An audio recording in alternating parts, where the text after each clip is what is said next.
Hey, good afternoon and welcome, Denver. Here we go. It's a Friday and it's May 1st right now in 2020. And coming up this weekend, you know it, Mother's Day for all the mothers this Sunday. Love that. 82 degrees outside right now. Tomorrow we're going to get some rain and drops down to 69 degrees. But then it makes a comeback in 78 degrees for Mother's Day. So looking good. Big show planned for you today, and I'm so glad that you had the chance to tune in. The name of the game right now is if you love Colorado food and beverage, you're going to want to share this podcast. And thank you for joining us on the stream today. Coming up momentarily, Mary Mino is going to join us from the Colorado Restaurant Foundation Angel Relief Fund, and she has a big announcement for us, so stick around for that. We'll head into the kitchens of Cattivella, and Zuri Resendiz is going to join us. He's the chef de cuisine of Cattivella, and Elise Wiggins, kind of right-hand man. We're going to cook some things with Zuri. He said, I'm going to share with you my Cinco de Mayo recipe, Jay. Yeah, and Zuri is one of these charismatic chefs that not only is he very talented, but he's got the personality that comes with the food. Completely. And the hair. And the hair. He's got great hair. Sonia Riggs, the president and CEO of the Colorado Restaurant Association, she'll join us at 3 p.m. to talk about an extension. Extension, I think that you folks will be really happy to hear about. Charlie Gottenkinney at 3:15 from Brews Beers. Larry Herz at 3:30 from OCN Eats and Drinks. And then we'll round off the show with a friend that I think that Mary Mino knows. She actually introduced us to her at 3:45 every day. Rounding off the show is Dr. Sara Metz from Code 4 Counseling. That's been a great addition to the Modern Eater Show. Without further ado, we're starting out the show with a very special announcement, and Mary Mino joins us on the stream today. Welcome to the Modern Eater Show. Hi, Greg. I'm glad to be on the show this afternoon. I didn't know that about Sara Metz, that she was providing mental health support. So that's terrific news. Every single day she joins us, and I think she's kind of joined the family, and she's really into local now. She's closer to the restaurant industry, and I know in some capacity you guys have joined forces together, and I think she's a great addition. Yeah, she has been supporting the foundation that, our Angel Relief Fund program now for about a year, and she's been helping in terms of stress management and so forth. So she's been a terrific partner of ours. Isn't she fantastic? She's just so charismatic. And yeah. For those of you, Dr. Sara Metz, 3:45, you can see what all that hype's about. But right now, let's switch gears and go into, can you first of all tell us about the Colorado Restaurant Foundation and then dovetail into the Angel Relief Fund, if you would, Mary? Sure. The Colorado Restaurant Foundation was started about 30 years ago as a scholarship organization. And about 20 years ago, we pivoted to workforce development. So, what were we doing to help bring along workers in the industry? And we launched a program called ProStart, which is our high school, college, and career program where we're training juniors and seniors in high school to actually start their careers in high school.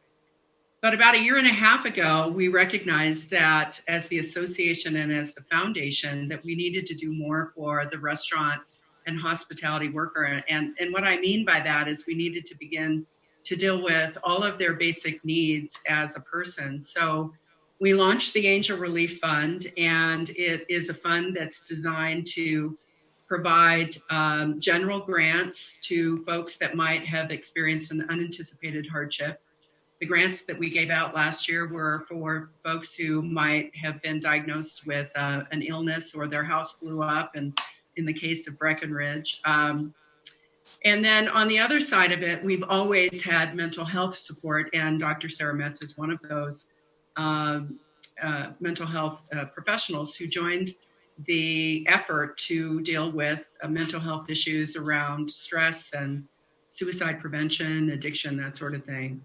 About 6 weeks ago, the foundation pivoted to COVID-19 support and dealing with the pandemic crisis that really was facing our workers. The association has done a fantastic job of really dealing with the day-to-day business aspects of what's coming down from federal and state. But this foundation, we are the foundation of the association. We took all of our energies and staff time and our grants, and we pivoted right to the worker. And so for about, I would say 5 weeks, we have been funding workers who have been diagnosed or under a doctor's care quarantined, or those workers who could not qualify for unemployment. We have been funding those workers until recently. And the big news out of the foundation is that the Camper Family Foundation made a major gift, $1 million donation, to fund a new fund within the Angel Relief Fund. And it's to support independent restaurant workers specifically. And what it did is it enabled us to increase the grants that we were giving, which is $300 and $500 to $500 and $1,000 to those folks that have been diagnosed or can't get unemployment. But it also enabled us to expand who we're serving. And now we're expanding the underserved, the folks that may have had to take a big pay cut, those that have been furloughed, and those that have been laid off. And the good news is because of that generous contribution from the Kemper Family Foundation and the Anschutz Foundation, who came on in a big way as well, we've been able to, over in our general fund, increase those grants as well. And really what defines the worker who is being funded out of the Independent Restaurant Worker Relief Fund, it's those workers who their most recent job was in a Colorado community-based restaurant or small restaurant chain that is an independent restaurant chain or an independent restaurant.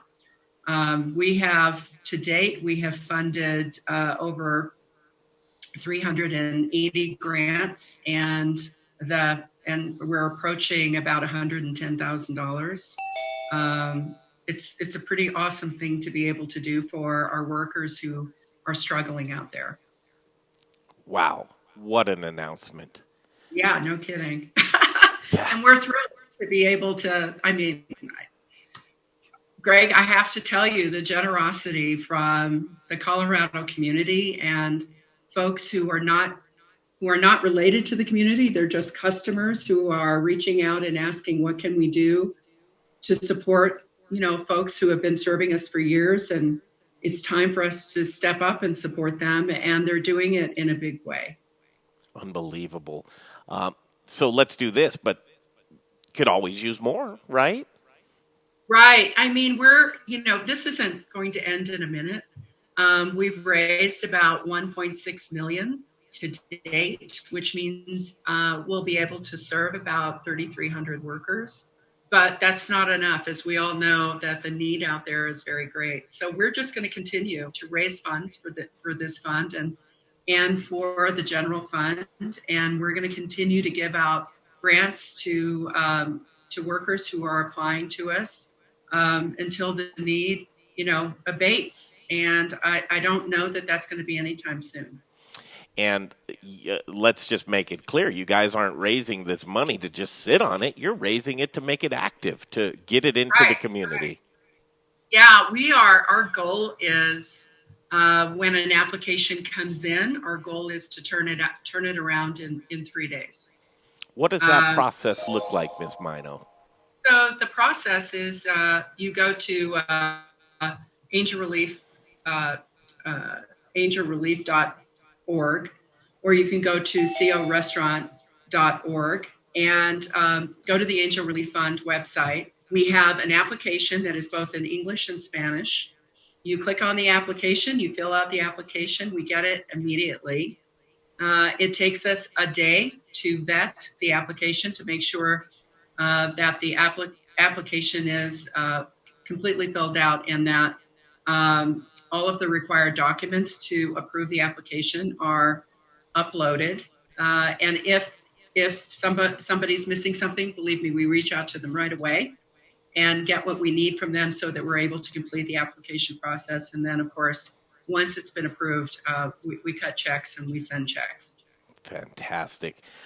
We will extend the efforts. A week from today, we will step off sharply from Studio Kitchen, Colorado, when we introduce COVID. And COVID will be a fundraiser / variety show. We're going to have some fun. We've got great people involved, great guests that will be on. Mark your calendars. We have an event page actually on Facebook. Just search out The Modern Eater or COVID. You'll be able to click and join. It's free to view. If you feel compelled to donate and to pitch in, you're going to see Chef Brother Luck in the studio with us in case all technology melts down. A Denver icon legend, Hazel Miller, will be with us here as well. And then we'll jump to various places throughout the Front Range and have chefs and musicians perform for us for 3 hours from 2 to 5 p.m. next Friday. And just such a special, special time right now to be able to join this community together and do what we can. Just take that small piece and do what we can to provide a little bit of relief for those that are in need. Yeah, I love the fact that that so many folks are coming together to support that event, and it really shines a light, I think, on the struggle of the restaurant worker out there, the hospitality worker out there, and I think for the workers who clue into the show or watch the show, I think it'll be very inspiring to them. Absolutely. Look forward to seeing you on Monday. We do what they call as a little walkthrough, and I'll see you on Monday. Hazel will be here as well. Of course, we will physical distance, but we'll have a good meeting, and we'll ramp up for, again, next Friday, May 8th, will be COVID. It's a relief variety show to benefit the Colorado Restaurant Foundation's Angel Relief Fund. And thank you so much for joining us here today. Thank you, Greg. And I really appreciate all of your efforts to shine a light on the industry and what's going on in the industry. We're just one family trying to do what we can. Thank you so much, Mary. Thank you. There she is, Mary Mino. That's fantastic. Zuri standing by, and Zuri Resendiz has been very patient to jump into the room. Just a couple of minutes behind schedule, but we're going to do some fun cooking. And as Zuri comes in here, I want to tell you about A+ Beverage Solutions. Thank you guys for joining us here today. Please don't forget to share the stream. But as we try and reboot these restaurants, we need to get ready. And what could you possibly need to do? You need to clean out your tap lines. Your tap system is so important for pouring that refreshing craft beer. It will be Craft Beer Week soon, and you need to be ready to go. There is a call out, a battle cry right now to save our Colorado breweries, and that's going to make you in charge of drinking that delicious craft beer. And Jeff Rourke from A+ Beverage Solutions wants to make sure your lines are cleaned out. 720-272-3809. He has a $10 per line special. That's a gimme. $10 per line, Jeff Rourke and A+ Beverage Solutions. 720-272-3809. That's Jeff Rourke and A+ Beverage Solutions. Zuri joins us on the stream right now. He's the chef de cuisine at Cattivella, and I've just really fallen in love with you. The short time that we've had to spend together. Hello. Hi, Zuri. How are you, sir? Pretty good. How you doing? Good to see you, chef. Good to see you too, guys. Thank you. We are going to spend a little bit of time with you, but it looks like the video's great and clear, and the audio sounds good. I cannot see you. You can't. Oh, just swipe to the right on your phone there, and you should see an option to be able to see my face. Do you Perfect. I see you now. Do you see me now? Yep. Thanks, Zuri. Where are you at right now? We're at Cattivella. We are open today for regular service, and we also prepping for Cinco de Mayo. Fantastic. Cinco de Mayo, man, we're used to all just kind of getting together and celebrating. Obviously an American holiday more than anything else. But you're from Mexico City. I'll do that. What's your take on Cinco de Mayo, Zuri? We don't really celebrate it. It's just a bottle in the state of Puebla. Yeah. But once you come over here, why not? Margaritas and tacos, right? What could go wrong with that? Zuri, first of all, take about 30 seconds to talk about yourself. All right. Well, hi guys. How you doing? My name is Zuri. I'm the executive chef, Cattivella, and so basically today I'm gonna show you how to make a little bit of fajitas, carne asada, guacamole, and then some frijole charros. That's fantastic. Did I give you a demotion? You just said you were the executive chef. Did you just get a promotion? No, executive sous chef. Oh, okay. Sorry. Sorry about that. I was going to say, boy, you deserve any title that you get there because you're so talented. Okay, so we're going to begin here. Also, I want to tell you that I've been following you on some of your social media. You've been inspiring me so much, not to the point of actually wanting to do the things that you're doing right now, Zuri, but you're really working on your mental and physical health right now, aren't you? Yes, I think it's really important. You know, everybody says healthy mind, healthy body, and that's what I'm trying to do, man. Since everything start, I just try to keep it positive. You know, I'm start going outside, start working out. I was in a point of my life where I was just like working a lot, and as you guys know, Cattivella is busy all the time. So the time that we have as a chef is so small sometimes that we leave everything for tomorrow. And now that we have the time, I think I found a good skills to do it. You know, to be healthy, to be positive, and it's been great. What's your workout regimen been like? I see you broke your punching bag. Yes. So basically, I start walking. To be honest, I start walking 3 miles a day. Just walk, and then now I'm running 6 miles. I'm running like 6 miles, and then I jump rope. And then my wife got me that boxing bag, and I've been hitting it, and I broke it yesterday. So today I did some shadowing, and it was pretty cool. Nice. Have you dropped some weight? Yes, since all these COVID things started, I dropped 25 pounds. Oh man. And you're a single Yes. guy, aren't you? No, I got my wife. Oh, you got your wife. I'm sorry. Yes. To your wife. Man, don't ever say that again. I apologize for Yeah, that's fine. yeah, so very cool. Okay, let's get going here. I want to see what you're cooking. And again, this is for your Cinco de Mayo menu. Yeah, no problem. So basically, I'm gonna show you what I have. Okay. Yeah. So I got my setup right here.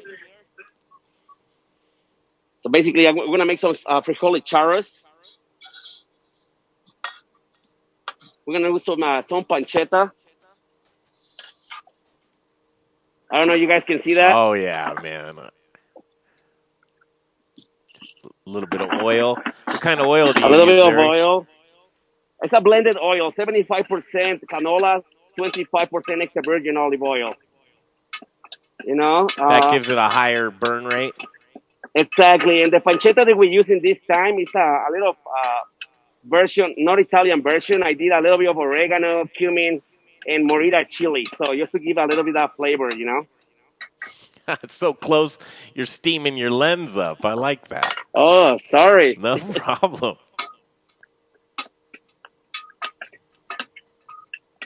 So basically, we want to take all the fat out of the bacon.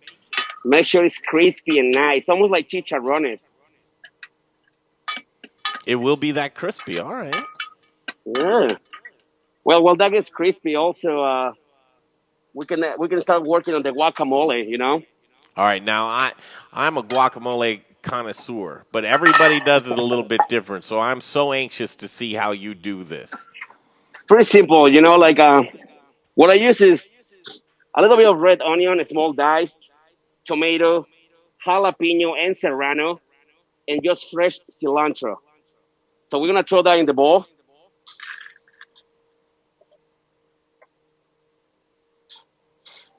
I always leave the cilantro at the end. I don't like to mix it in. I feel like when you add the cilantro at the end, it's like it's more fresh. It's fresher than usual, you know. I agree because it could kind of, if you get it in now, it'll bog down and kind of just be. It's exactly, and also we have to remind that whenever you chop an herb and you put it in something, the flavor is still releasing over the time. So you don't want it to taste like cilantro. You want the avocado to be the start of your dish.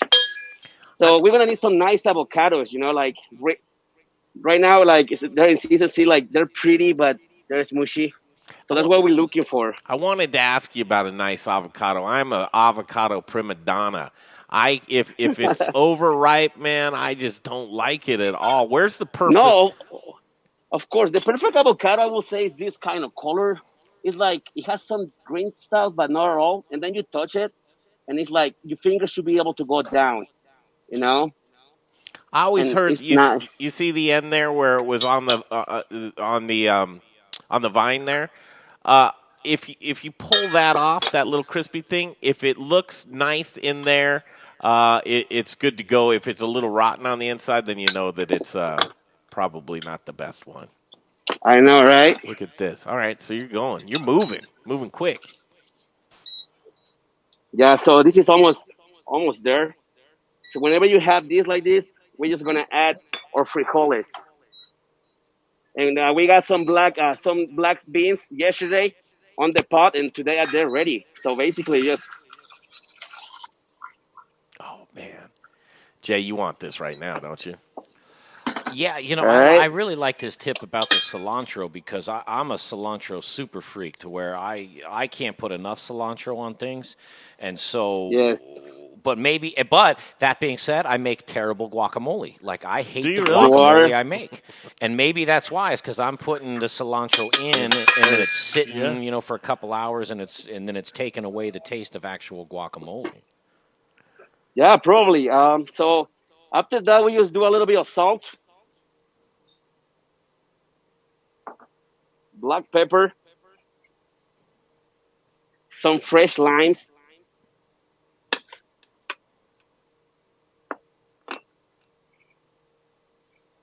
Lime is key. You gotta have that citrus. Yeah, you gotta have that citrus. That's right. Yeah, you're not shy about it either, huh? No, you have to put it that way. You have a bright color too. Yeah. Otherwise, the avocados go dark. Why red onion versus the white? White onion is a little bit spicier. Yeah. Red onion brings a little bit of more sweetness to it, so it balances all the flavors out of the jalapeno and the serrano as well. So that's why I like to use red onion instead of the white. Now I'm crazy. I must be. I put a little garlic in mine. You put a little bit of garlic. That's cool too. The final touch that I do is a little bit of chile de árbol. Just Ooh, break it into it, just for a little spice. You know. that's fantastic. Mm-hmm. Mm-hmm. And then from there, let's just get dirty. Just put your hand in there. Ah, you're doing with your hand, you naughty Of boy. course, of course. I learned from the naughty chef. So why not? I understand. So, what consistency are you looking for? Some chefs say I like mine real chunky, just simple and chunky. You're It will be chunky because you don't have a blender and all the chunks of that's why you small dice everything. That way the texture is there. But basically, what you want is like to keep it on your spoon and it doesn't fall. and it And doesn't this fall. is ready. You know. That's ready to roll. Yep. This is ready. That's fantastic. No other ingredients there. I put a little bit of mustard No, powder in mine too. no, we're doing like authentic Mexican, so nothing at all. Just the guacamole. Just You know, guacamole. Let it. salt, pepper, and stuff. Some people put garlic powder. Some people put even mustard seeds, pineapple, and I'm like, no, that's not guacamole. That's Did the, you put Chef Zuri? Did you put fresh garlic in there? I missed it. If you no, he did, does not. you don't. No, You don't no put fresh any garlic. garlic. No, you can do another version that is for like tacos, like street Mexico City tacos, where you blend everything and then you put a little bit of water, garlic, serrano, and cilantro, whole cilantro, and then you blend the whole thing, and it almost looks like a puree. Hmm. And that's a different type of guacamole, and it is delicious as well. Maybe that's my problem. So I know what guacamole you're talking about. I like the thicker stuff, and maybe that's my problem is I'm putting garlic And on then there. right at the end, guys, just a little bit of the fresh cilantro. Hmm. So it Okay, just stands out. It stands up in there. exactly. Uh, All right, and then we're just gonna start making our setup.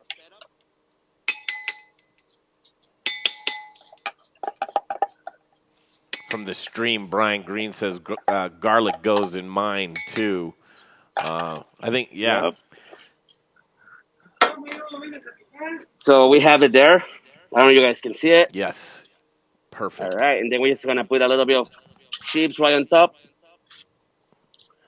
I need more chips Okay, than so that. you will. So usually when you order this, you're gonna get around 5 ounces of chips. So what we're doing is for 5 people, so it should be plenty. Now again, going back to me being a guac snob, I got to eat it right away. I don't want it to oxidize. I don't want it to oxidize. The minute. Yeah, but when you put a little bit of lemon juice, if you make guacamole and you want to use it the next day, if you put a little bit of lime juice and cover it with plastic wrap without mixing it, the next day your guacamole will be beautiful. Man, you're blowing my mind. Next day, guacamole. Those two things should never even be said in the same sentence. Exactly. All right. Well, when the beans are almost ready, we're gonna add a little bit of. I have some chili powder in here.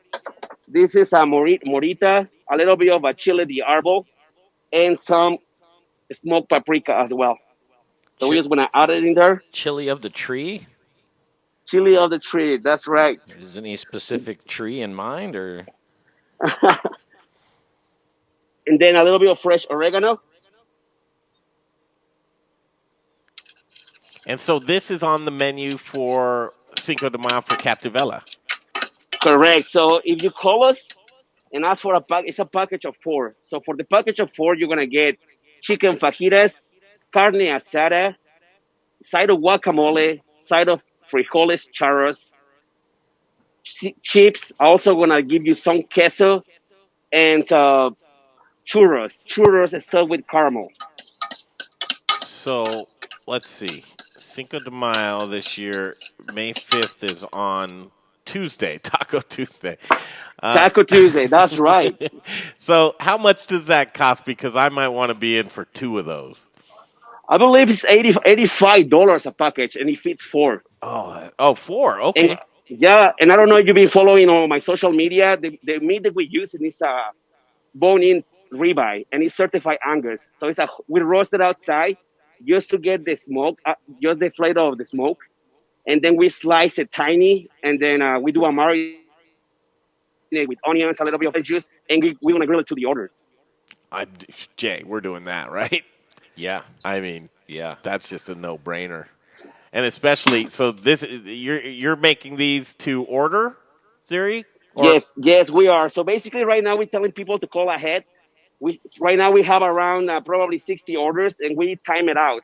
So we are picking up orders from 11 in the morning to 8 p.m., and then you decide what time you want to pick it up. So. Yeah, Zuri's getting a phone call. Oh, you got a phone call? Yeah, that's what happens. I'm starving now. There's Zuri. We'll see if we can try and get him back. In the meantime, I'll tell you about some more great things. Local, right now, today, it's the grand opening of their Littleton location. You've heard of Proud Souls Barbecue and Provisions, and I say it all the time. You're probably, if you're a guy right now, your family's telling you to go outside in the backyard and find something to do. So while you're looking for something to do, say you're going to take off for a little while and check out this new location. It's in Littleton. They are open. They are an essential business, and they have all of your barbecuing and smoking needs, whether it's meats, pellets, charcoal, wood, seasonings, sauces, grills, and accessory. Welcome back, Zuri. I'm just talking about. Sorry. No, you're fine. Give me 1 second. I'm telling people about Proud Souls Barbecue and Provisions. It's a new place that's opening up, a second location in Littleton. Their grand opening is today on May 1st, and you can get everything you need to sharpen up your backyard barbecue game. The sun's out, buns out, right, Zuri? I muted him. Oh, you muted him? Yeah. Okay, so go check them out or order online, and they'll send it to you, 720-612-7324, or check them out online at barbecue or at ProudSoulsBBQ.com. Welcome back, Zuri.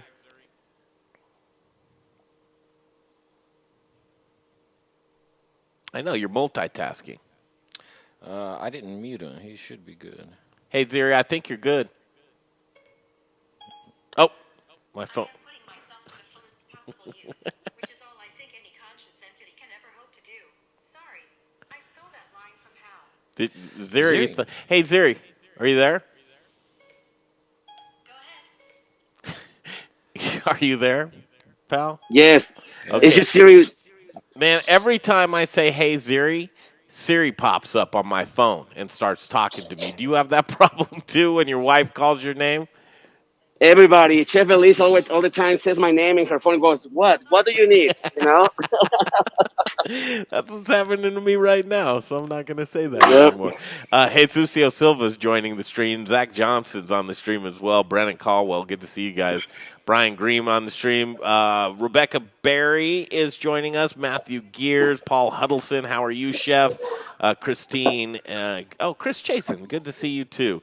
Chris Hansen, Little Rich Snyder on the stream. A lot of friends and family watching today. Zuri, your video's gone now. Can you hear? Can you see Oh, me there now? you are. Now I can see you. There we go, bud. All right. Okay, where'd we leave off other than All right. you making me hungry? So the beans are ready. So put it on the side as well. Now we're gonna work on the fajitas. So basically, we got some. I like to use chicken breast and chicken thighs. A mix of it. I think it's a nice mix because the chicken thigh has a little bit more fat, and the chicken breast, if you saute too much, it's kind of dry. So once you mix both of them, the fat penetrates on the tissue of the chicken breast. It is just delicious, you know. I Mm. like it. We're also gonna use some green peppers, red peppers. We use a lot of chile morita. You guys gonna see a lot of chile morita in here. So I got some chile morita powder, salt, pepper, and chile ancho as well. Chile ancho basically is I don't know. You guys know when it's fresh, it's chile poblano. It looks like a bell pepper, Sure. but it's a little bit spicy. Yep. So and once it dries out, it's kind of sweet and spicy as well. It's great for mole. Hey, little known fact about me, Zuri, but I am a balcony jalapeno farmer. Oh, great. Every year I yield about, I don't know, 25, 30 on my balcony deck, but I only see 3. and each one of them tastes so delicious because I grew them. Nice. Do you A garden little at bit of home? salt. I don't. You know, I was talking to my mom just yesterday about that. I'm trying to get my house, and I was telling her that I want to build a garden, and I also want to build a barbacoa oven on the back of it. So I'm gonna drill a hole and make an oven in the hole in the ground, and I want to make barbacoa, chickens, all that kind of stuff. That way I can have my parties there, and my family can come over. We were just talking about that. Well, can you add me to that list of people that get to come Of over? of course, friends and family. I love it. Now this seasoning, salsa Maggi, man, this is amazing. It goes great with food. It goes great with drinks. I usually put a little bit on my micheladas, and it's amazing. Where do you get it? You can get at King Supers, any Latin store. Usually, you go into the Latin aisle in any King Supers, Walmart. You'll be able to find it. There it is. Okay, cool. You said drinks? Yeah, in the micheladas, it's amazing.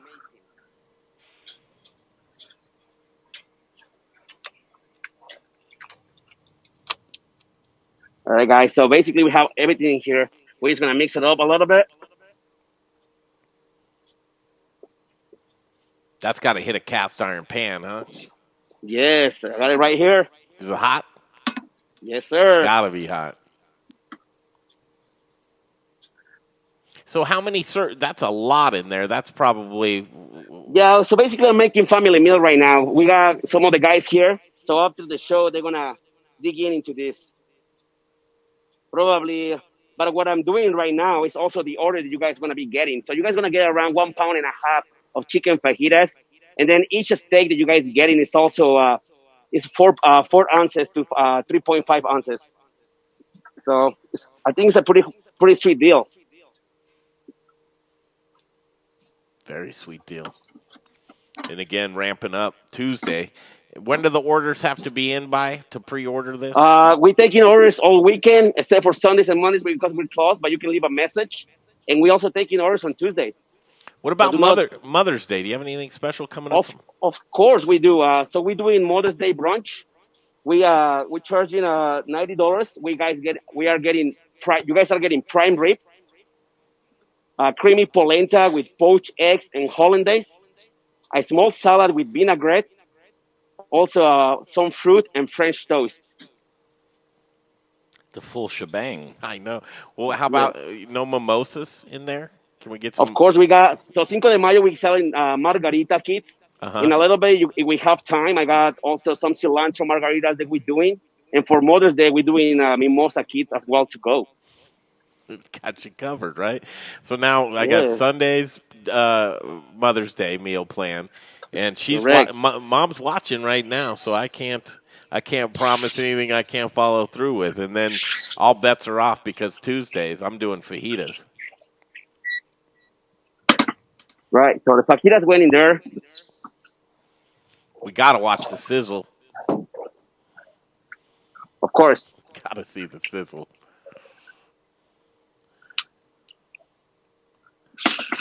Yeah, shake that pan, chef.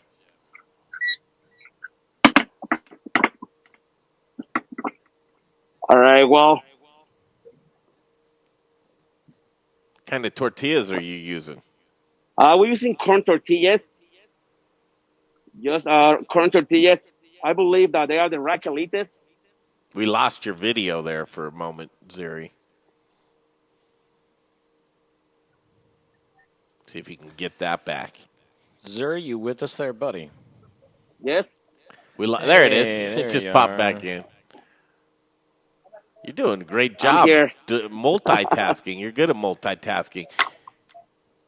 Could you drop and give us All right. 20 push-ups now, too? Not today. I'm just kind of kidding. tired today. Are you tired? All right. So basically, we got the fajitas going. You guys want to follow me? We're going to go to the grill. So we're going to be grilling the carne asada, and then we're going to come back and kind of plate everything together. That way, everybody see how it's going to be plated, and also get an idea when you get your food at home. You can unwrap it and you can all not leave it there. I mean, if Cinco de Mayo, everybody wants to take pictures, everybody wants to Instagram it, everybody wants to hashtag it. So take it out of the plate and do a nice setup, right? So I'm going to show you how to do a nice setup and easy with just with a cutting board, okay? Yeah, So let's go ahead and do it.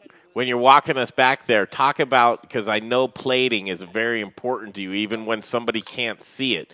Why do you love plating so much and having it presented the way that you'd like? I think before everything else, people eat with their eyes. It's the first impression, and not only for the dishes, but for everything. Impression is a huge, huge thing. So if the plate comes out and is beautiful, colorful, and presentable, you already got a number 100 points right there. And then you taste it and it's delicious.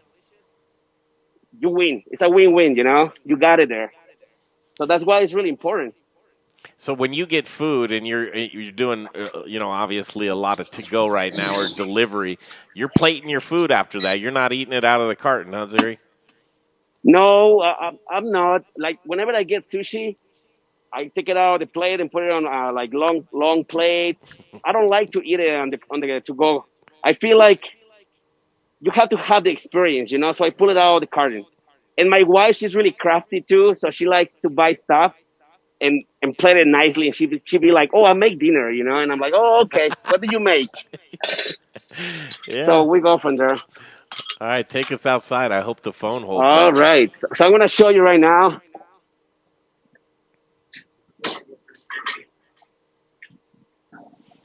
How's your family holding up in Mexico City? They're doing good. Right now, it's kind of hard, but they're holding up. My brother still have a job, but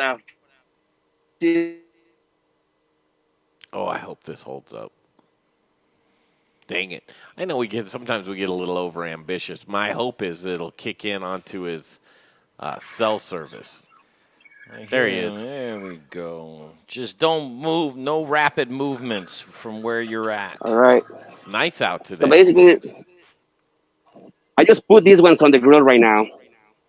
It's just a slow smoke that is hitting it. I'm gonna leave it here for 4 hours. I don't know if you guys see that. Yes, it looks lovely. Yep. So that's gonna stay there for 4 hours. You And trust after that that, out? we just cool. You trust that out there without some lunatic walking by and taking a bite out of that? Oh my God! Well, we have to, right? We gotta do what we gotta do. But Zuri, You don't live in my neighborhood. Zuri's in shape now. He'll chase your ass down. I got my bag and chase you down. That's correct. Rump roast. Don't even try it. All right, we're gonna plate this. 4 hours on All that right, grill. so yep, and then after that, we're gonna just do the carne asada. So this is Sosa. This is my sous chef. Hey, what's happening, man? Hey, Sosa, put the weights down for 10 seconds and enjoy life, all right? He said to put the weights down. All right, so basically, once it's ready, we just slice it, and we marinate it overnight with just some nice juices, salt, pepper, and cumin. Oh man, look at that. Why cumin, chef? Like, what's Cumin. Cumin's pretty much in I everything. think in the Latin culture, cumin is on everything. You know, it just gives a nice earth flavor to it, and it's just nice. But also, you have to be careful when you use it because if you use too much, it can be bad. It can be really, really bad.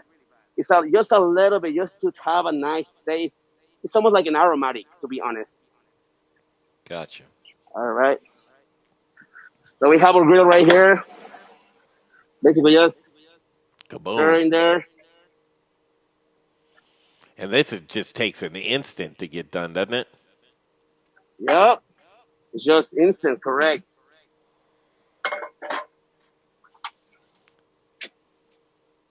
So I always get the combo fajitas. What about you, Jay? I've never ordered a fajita in my life. You've never ordered? No, and here's the thing. It's like, and all this looks delicious. Obviously, right? I mean, look at that sliced ribeye and the onions and the pepper. I don't like fajitas. And I don't know if it's. I'm not saying I don't like the ingredients that are in it. I'm not a big You bell pepper haven't tried fan. my fajitas. I know, Zuri, and I didn't want to. Greg asked me, and I didn't. I was hoping he wouldn't ask, but that's just the truth. I'm being honest. I'm just not a fajita guy. Now, I love everything in the world when it comes to Latin cuisine and Hispanic cuisine and Mexican food and tacos and so on. But fajita is just something that I just don't. I don't go to it. I don't know what it is. Well, I'll tell you this much. I think it's the bell peppers. I'm not crazy about bell peppers and fajitas. Every time you get a big pile of steaming bell peppers that everybody loves. It's just not my jam. Okay. Yeah. Okay. And Forget you, man. Yeah. And sorry. And I'm sorry. No, this is perfect. But fajita's pretty much an Americanized dish, though, isn't it, Zuri? It is Tex-Mex. I feel less bad now. Yeah. Considering we had something to do. But with we're it. celebrating Cinco de Mayo, so it's okay. It is okay. Yeah. See, and guys like me, I'll put sour cream and cheese on stuff, and they're like, no, you don't do that, right? But Yeah. I see now. Yep. I won't put sour cream or cheese on any of my Yes, the tacos. Like if I'm messing around. Go ahead. Go ahead. Oh, I was gonna say if I'm messing around with like some tamale or not tamales, what's the enchilada, stuff like that. I'll get down. I'll throw a little sour cream on that, But like taco wise, or if I was gonna party with the fajita, yeah, I'm not the cheese guy either. I know a lot of people are. how about you, Zuri? Would you even mess around with any of that dairy on there? Never. I knew you'd say that. That's the right and answer. Then, and then if I was to say flour tortilla to you, I'd just get kicked out altogether, right? No, I'm not. When you're from the north, like Chihuahua, Sonora, they eat a lot of flour tortilla. But from where I come from, Mexico City and down, it's all corn, blue corn or regular corn. Flour, never. No. I didn't know that. I would have assumed corn universally in Mexico. But no, huh? Okay. So there are areas that get down with the harina. Se llama harina. Harinas, exactly. Tortillas de harina. So Chihuahua, Sonora, Zacatecas, all the states that are close to the border, they all eat tortillas de harina. No kidding. I just learned that. Yes. Interesting. Funny story is like when I moved here for the first time in 2002, they gave me a burrito and I didn't know what it was. I was like, what is this? And they're like, it's a burrito. I was like, no, this is a huge taco. And they're like, no, it's called burrito. I was like, okay, you say so, Hey, let's call it a burrito. Why not? But I never seen a burrito in my life in Mexico City. Get out of here. I think a lot of people Yeah. just learned a couple of cool nuggets from Zuri. What's the go-to? Just street tacos? Just, I guess the last time you were here in Studio Kitchen, you made us some authentic tacos, didn't you? Correct. And we did like the chicken, stuffed chicken. Yeah, everything was Latin, inspired Latin. And then we did that salsa. We're gonna do that salsa in a little bit too. Everything's ready to go. Just wait. And then, but to go place to eat tacos. It's a small taco truck right here on Quebec and 40th. Good. It always stays the same and reminds me to Mexico City. And the name of the truck is El Moreno from Mexico City. Yeah. That's why it is. And they're delicious. Shout out for El Moreno. Look into that. All right. Zuri, talk to me about hot sauce, man. I love hot sauce, and I like mine just drippy and thin and Like compared to Cholula, right? Because I think everybody knows Cholula. Yeah. Hey, let me ask you this, Zuri: is Cholula a good Yeah. hot sauce to you? I don't like Cholula. I like Chipotle Tabasco. I think that's the only hot sauce I will eat. The Chipotle Tabasco or the green Cholula. Or the green Cholula. Yep. I'm gonna do the Chipotle Tabasco. Yeah, Chipotle Tabasco is great. I've had Even with sour cream. Damn you, Zuri. All right, let's plate it up, man. All right, guys. So, give me a sec. Jose, ¿me agarras el plato aquí? Así. I love how much wood you use. I think it's rustic, for Mexican food it's great. And now we do wood fire, so we use a lot of wood as well. So basically we got the beans that we did earlier, right? We got the guac. We have some tortillas that we already heat up on the grill. Right? Or carne asada.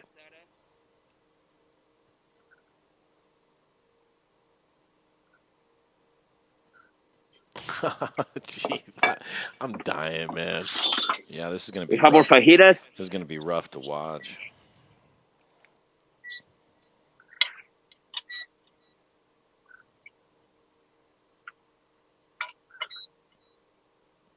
One of my favorite things about Hispanic cuisine, or for the most part, is a lot of it isn't really terrible for you. I mean, it's delicious, but there's not a lot of cheese. There's not a lot of dairy. It's very simple ingredients. Yeah. And not processed the hell where out you of can, it. I mean, you can pig out on a lot of veggies, a lot of protein, a lot of guac. What was the go-to meal around your house growing up, Zuri? Oh my God. I don't know if you guys know, but tamales. In the morning, at night, for lunch. I don't know if you ever had a tamal torta. It sounds weird, but in Mexico City, they are amazing. How do you... Very popular. So I know what's inside of my head as far as the tamale goes, right? With the corn husk and bake it, right? You bake those in a corn husk. And then when you take it out of the corn husk, how do you eat it? So basically, we steam them. Steam We steam them. Yep, we steam it. And then just picture this, right? Any adult, any teenager waking up at 4 or 5 in the morning to go grab the bus, go to school, go to work. Then in the corner, you see this lady with this pot the size of, almost of my size, full of tamales. She uncovered the thing. Everything's steaming. All the flavors come out. Salsa verde, rojo, raja, all those flavors. They're just calling you to tell you, come by me. And also, usually she's outside of a bread maker, like a panaderia, Mm-hmm. And so they have fresh bolillo. It's like a fresh, like a baguette, this size. So they open it.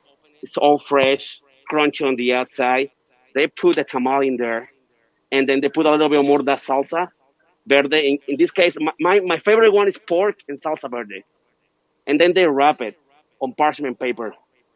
So you get in the bus. Everybody does this, not only me.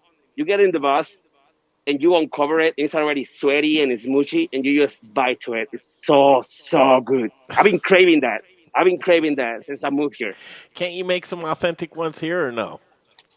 I've been trying. To be honest, this is Probably it's my fourth time making tamales. I'm gonna make tamales this year again for December, and I'm not happy with the result yet, but I'm close, really, really close. I haven't.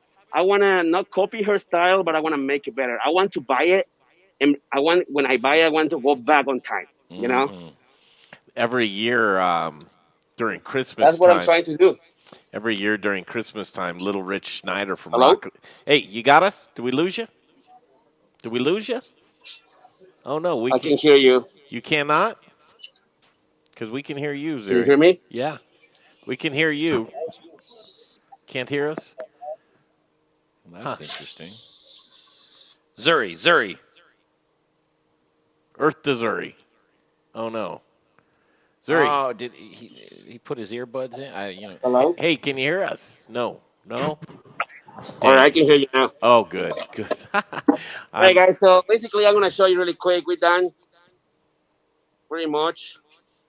So this is the setup that you guys gonna be seeing for the to go. That's the setup right there. Yes. Boy, that's a good So setup. you go home. You have a cutting board.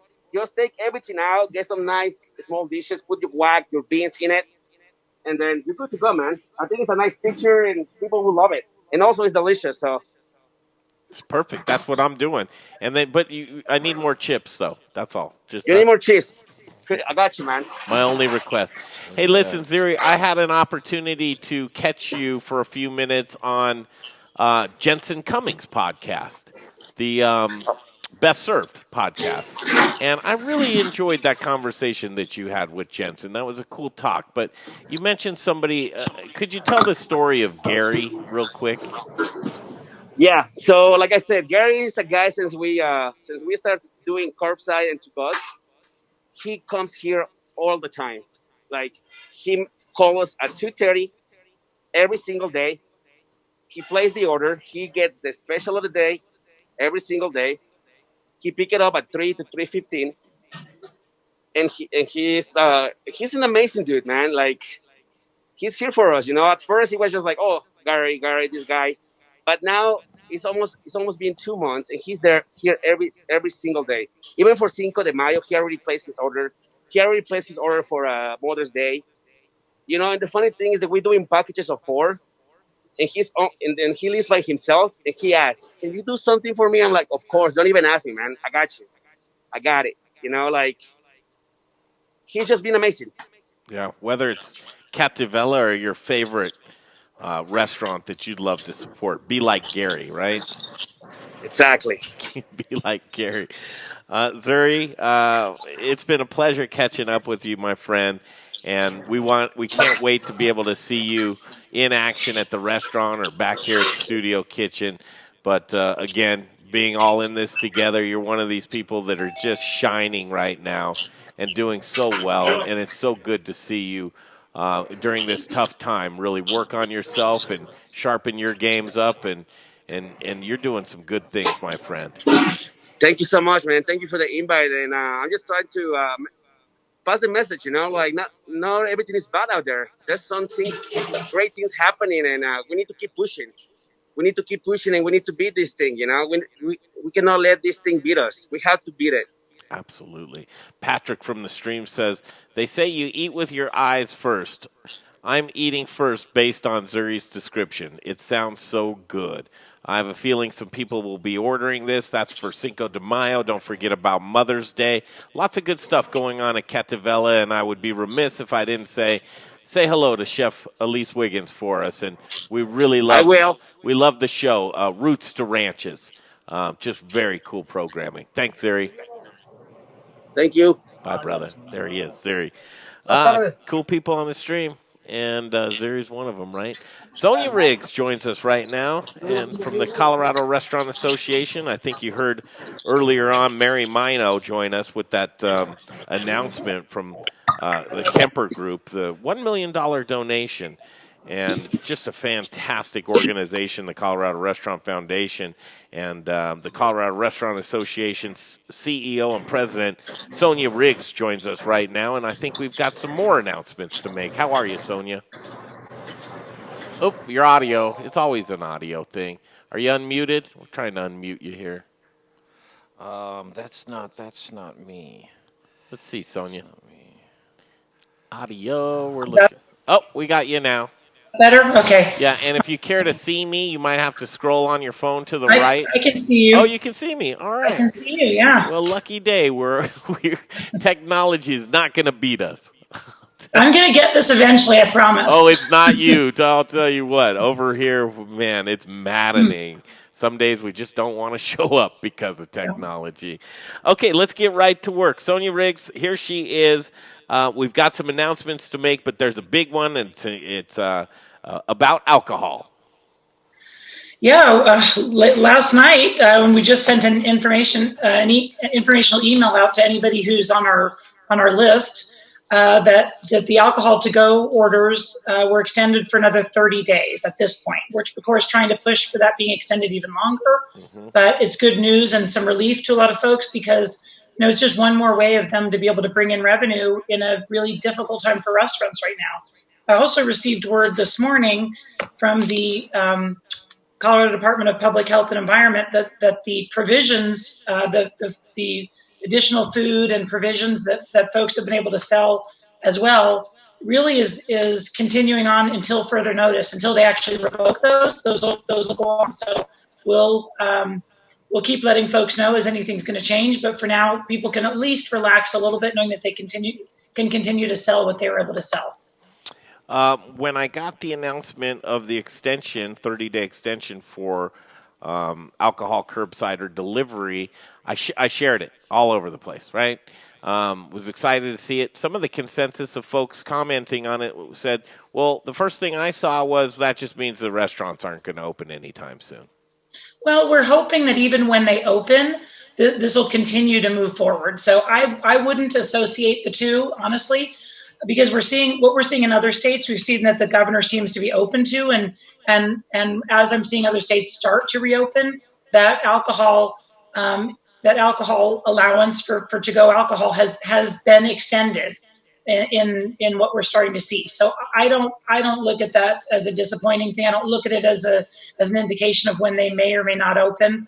I mean, we're certainly going to continue to push for this, understanding that when you do open, it's highly likely it's going to be at a reduced capacity. I mean, that's what we've seen in every other state. So I know we'll see it here too, that you're still going to need a way to be able to bring in additional revenue while frankly providing a service to members of the public. So I'm not putting those two things together. Great.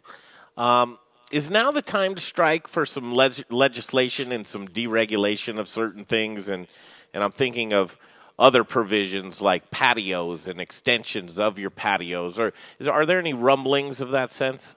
In fact, I had a really great conversation with the city of Denver today. They're looking at that. We're heavily advocating for relaxed laws regarding extending patios, especially with the warming weather here and continuing. This is going to be another way that as restaurants do begin to open, that they'll be able to increase their capacity. So we're pushing heavily for restrictions to be removed where possible, both at the state level and at the local level, all around the state, for traditional patios to be extended into a bigger area, maybe extending and creating a patio area in your parking lot if that's an opportunity. Some folks have been talking about even street closures to allow restaurants out there to expand beyond their traditional patios, and maybe even working with your neighbor. If say you're right next door to a bank with a huge plaza out front, might they consider allowing you to use some of their outdoor space to be able to extend your patio as well? So all of the above is in play and something that we're certainly discussing as we look at reopening. And let's face it, right now, I think that a lot of the consumers will probably look towards safety and comfort being a factor to get back in. And I can't think of a better way to dip your toe in the water than to sit in an airy patio. Yeah, I would agree. Yeah. It certainly feels more comfortable. But I think folks should know that regardless of what this reopening looks like, we are working very closely with our partners at the state and local levels. In particular, the health departments. Denver Health is on one system, and the entire rest of the state reports to the Colorado Department of Public Health and Environment as far as what that looks like, in particular for restaurants. And they've been very amenable to and open to working with us. one thing in particular we're really trying to push for is consistency, understanding that we know that counties can apply for variances as far as reopening times, but we'd really like, as they're doing that, for it to be extremely consistent as far as what restaurants have to abide by. So we're highly likely to see distance restrictions, as we are with other states around the country, and additional cleaning regulations. Again, restaurants are already highly trained to keep people safe. This is what they do all day, every day. So it'll be something that's certainly viable for them to do. And I would say that once they are able to reopen their dining rooms, people should feel comfortable eating out at that point, because there will be distance restrictions. There will be additional cleaning standards on behalf of what's already happening. And just know that there's folks that do this all day, every day, regarding keeping people safe. And we're working closely with them at the city and the state levels to make sure that what those requirements that are put in place are something that really will keep the people safe. And I feel very confident, like I said, that restaurants will be able to abide by that.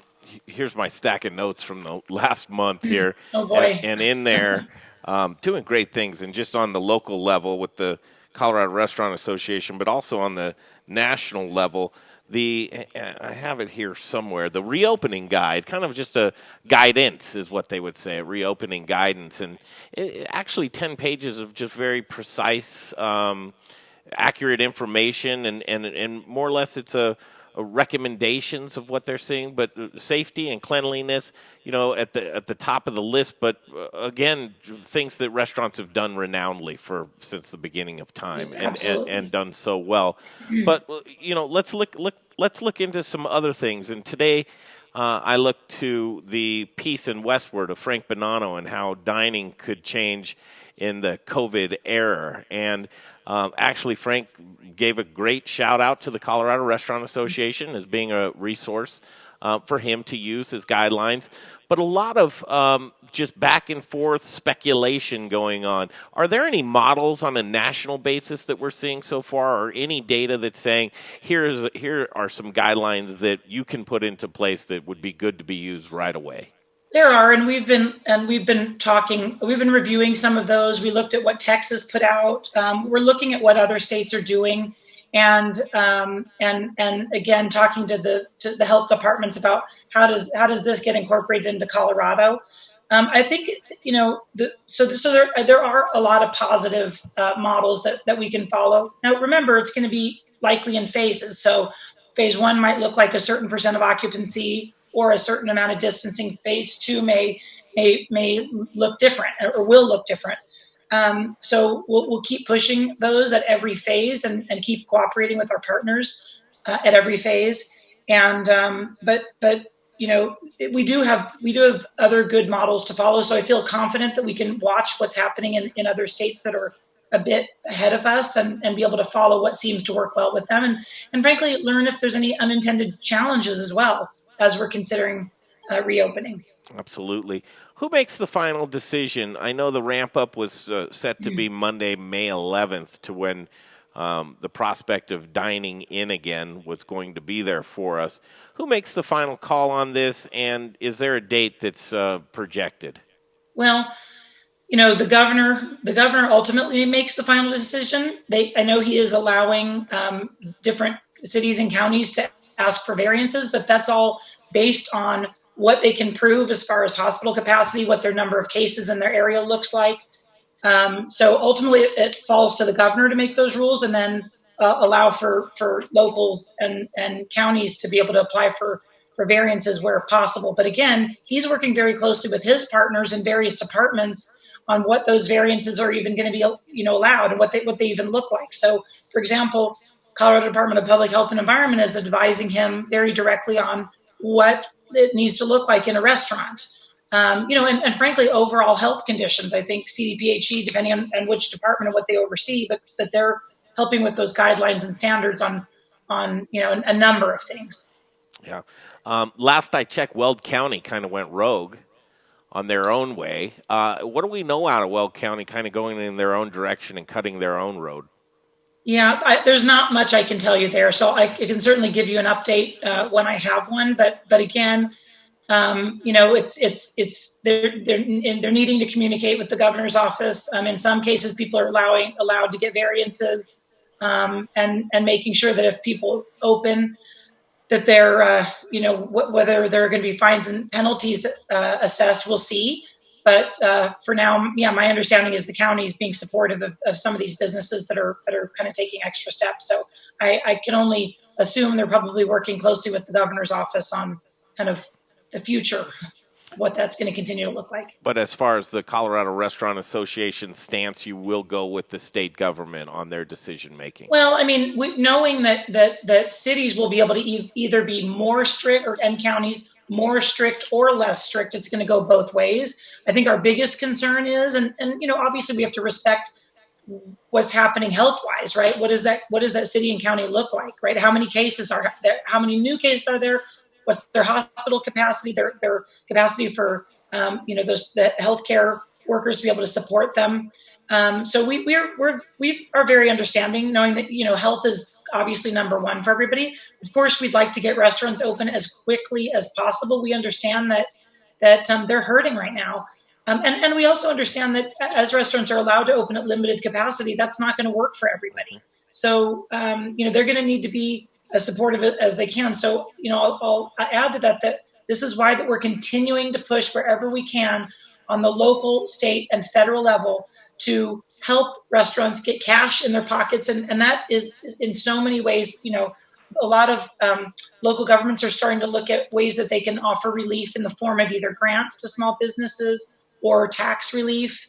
I just sent a letter to our two U.S. senators asking them to support a letter that's being circulated around the U.S. Senate on changing the requirements around the 75-25% rule regarding your PPP loan forgiveness, because for restaurants in particular, the PPP program is just not working well. Having to get your staff back up to 75% of where you were currently paying them in that 8-week period is not realistic when restaurants aren't even open at this point, and it likely to be open in a very limited capacity in the future. So either, but this particular letter would say, let's allow for more of that money instead of the 25% being able to be used on other things besides payroll. Let's widen that and allow for additional uses to make it really more realistic for restaurants to actually be able to use this forgivable portion to be able to pay other bills that they wouldn't otherwise be able to under this program. Agreed. Love to see what happens with that. As we look to other associations struggling to keep the Brewers Association, startling number of 60% of Colorado breweries to close by summertime. That's just a number. We spoke with Bob Pease, the president of the Brewers Association, yesterday. Very somber tone there. And we haven't yet rebooted restaurants and been able to drive down Main Street yet. But what do we believe the carnage to be with restaurants? Well, I'm hearing in Denver upwards of 30% permanently closing if things don't open by the end of May. And in the state as a whole, 22% if things don't open by the end of May. And May's coming. I mean, it's May 1st now. That's not a lot of time.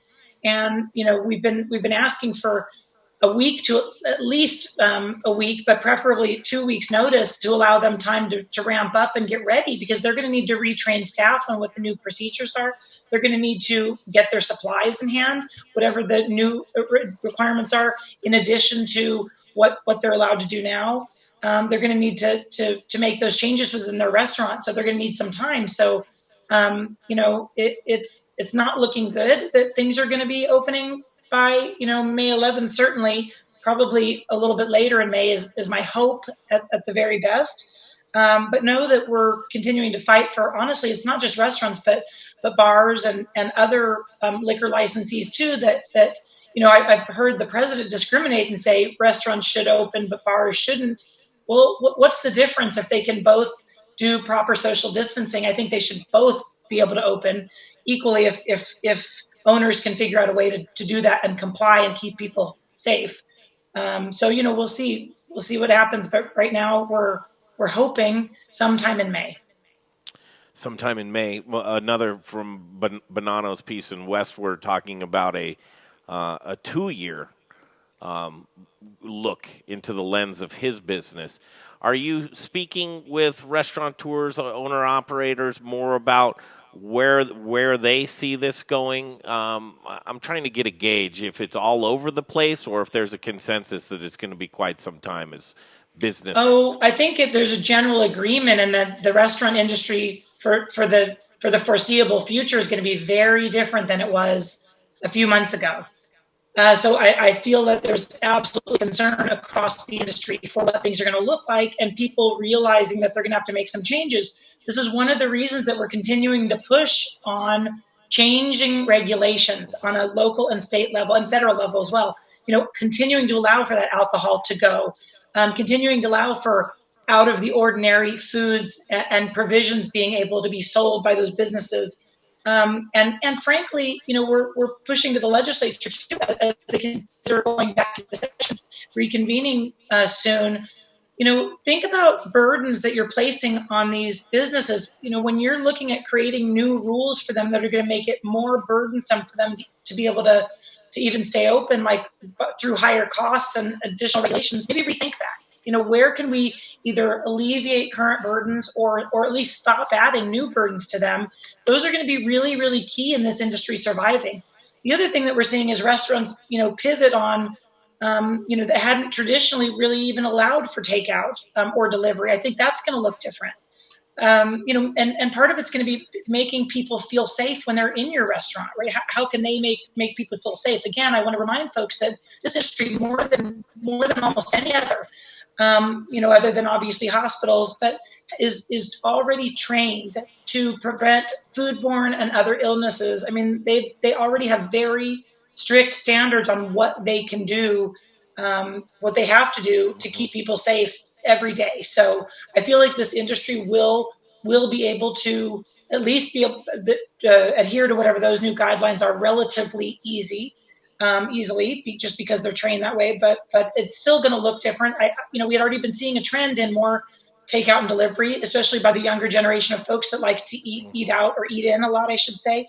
And so there may be more of a focus on that and be able to provide a great dining experience. One thing I will say though is we've all been cooped up here since the middle of March in our homes, and I know that people are anxious to be able to get out and be able to spend time with their friends and loved ones in a nice time where you can enjoy somebody else making great food for you. And so I like to think and hope that this industry will be able to survive in some way. But again, they're going to need a lot of help from the government. Mm-hmm. And from us.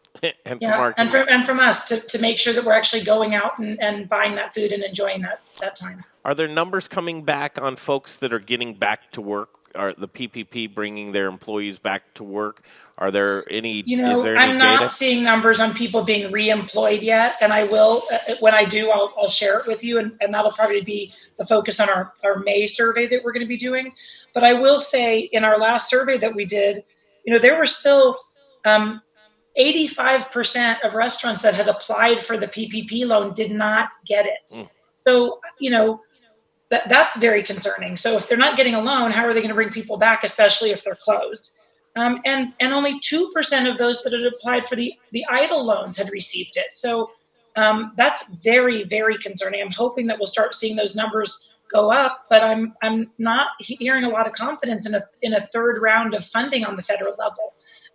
So we'll see. Originally when this happened, they said we were going to continue to fund until everybody gets the money they need, and now I'm not so sure. Pre-coronavirus and legislation, that's a lot of lobbying the Colorado Restaurant Association does such great jobs with. And I just wish we could harken back 6 months to where the top of the list was minimum wage and how are we going to survive? Exactly. What going forward is on the top of the list for you guys? Well, I think number one, that's hard to say because there's so many priorities that we have right now, but number one is going to be getting funding into people's hands right now just to help them survive for the next few weeks. After that, it's going to be things like, the the tip credit, some of these wage issues that have been really, really hardly hitting, have been hitting restaurants in a very difficult way. Again, additional burdens, any additional costs that anybody's thinking about placing on restaurants is going to be a huge priority. And again, taking away regulations where we can to make it easier, putting cash in their hands. Could some of these local governments postpone some of the fees or forgive some of the fees that restaurants might have to pay for now, or go on, give us a break for a year. Mm-hmm. Wherever they can is where we're pushing. So it's not just one thing, but our immediate concern is getting money into the hands of these folks just so they can make it through the next month. Relief for the operators. Relief. Absolutely. Yep. Okay, we covered a lot of ground there. I appreciate your time. It seems to be like it is opening up a bit. There's a lot of hope on the horizons. I'm hoping that the deregulation of stuff to see the alcohol delivery and pickup, that could go on for maybe just forever as an extended period of time. Who knows? But just great advocates. And if you are not a member of the Colorado Restaurant Association, I would encourage you. It's corestaurant.org. You can sign up for their mailing list. They're sending out stuff all of the time. Great resource. Just hats off to you and your team doing such a great job. Thank you. I'll just add one of our legal partners. So we have a legal resource center for members that can access free limited legal advice at any time. But one of our legal resource partners just reached out and is now offering 4 hours of free legal services for anything related to COVID-19. So that's huge. But we're also opening up our communication, to your point, corestaurant.org, to any restaurant, regardless of whether they're a member or not, because we want to save the industry as a whole. So we're trying to help however we can. And we understand that folks, the restaurants just don't have money right now. So however we can be of support, that's our hope. So whether you're a member or not, go to corestaurant.org. And if you're not getting our texts and our emails, we will send them to you. Just let us know you want to get them. One of the best all-timers right there, President and CEO, Colorado Restaurant Association, Sonia Riggs, thanks for your time. Thank you. I appreciate being on. Thank you so much. There she is. Just always just proving that worth. Wow, what a busy show today, Jay. A lot of moving parts on the show today, and we're standing by for our next guest, which this guy. You always say the what do you say? The something dulcetones of the beautiful dulcetones of Charlie Gottenkinney. Do we have him? We have him. He's starting to get connected. I see my pinwheel moving here, so when I get him, I'm going to shoot him over. So hold on 2 seconds for me. All right, let's do this. We've got him online right now. Longtime supporter of the Modern Eater Show and just an all-around great guy. His name's Charlie Gottenkinney from Brews Beers, and it's good to see your face. Charlie, how are you? Good to see yours, Greg. It's been a while, yeah. It has we're getting by, like most people, surviving the plague, so looking forward to getting back in the swing of things pretty soon. I really, really can't wait. First of all, let's do this. Charlie, Brews Beers, you have 2 locations, Midtown and on Colfax in York. The Colfax in York one is brand new, but the one in Midtown, talk about those 2 locations. Okay, well, the Midtown location at 67th and Pecos was where we started, and that's where the brewery is located. So that's where we make the beer, and we have a big tap room up there, a couple patios, and then really right before the pandemic hit, we had opened the new location at Colfax in York, and it's just a tap room. There's no production down there, but it's a nice tap room with a big, massive patio, and it's a fun place. So anyway, that's been closed down for a while. We've now reopened it 3 days a week from 3 to 7 for crowler, bottle, and can sales, and then Midtown is open from 3 to 7 every day of the week, and we even deliver beer absolutely free on Fridays. If you have a minimum $50 order and live within 15-mile radius of the brewery, we'll deliver it free to your door. Guess what today is, Charlie? It's Friday. In fact, beer is being delivered as we speak. So can you get your order in like right now? You have to have it in by 7 a.m. then they load up the truck and go out and deliver it all. Oh, gotcha. Yeah. So Brews beers and again Belgian style beers, Belgian style badassery, like you yeah, like to say. Brewsbeers.com. Lots of stuff going on though, even though that we're all kind of just sitting on the bench.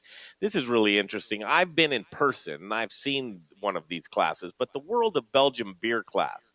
What are you doing right now? Everything's going online, isn't it, Charlie?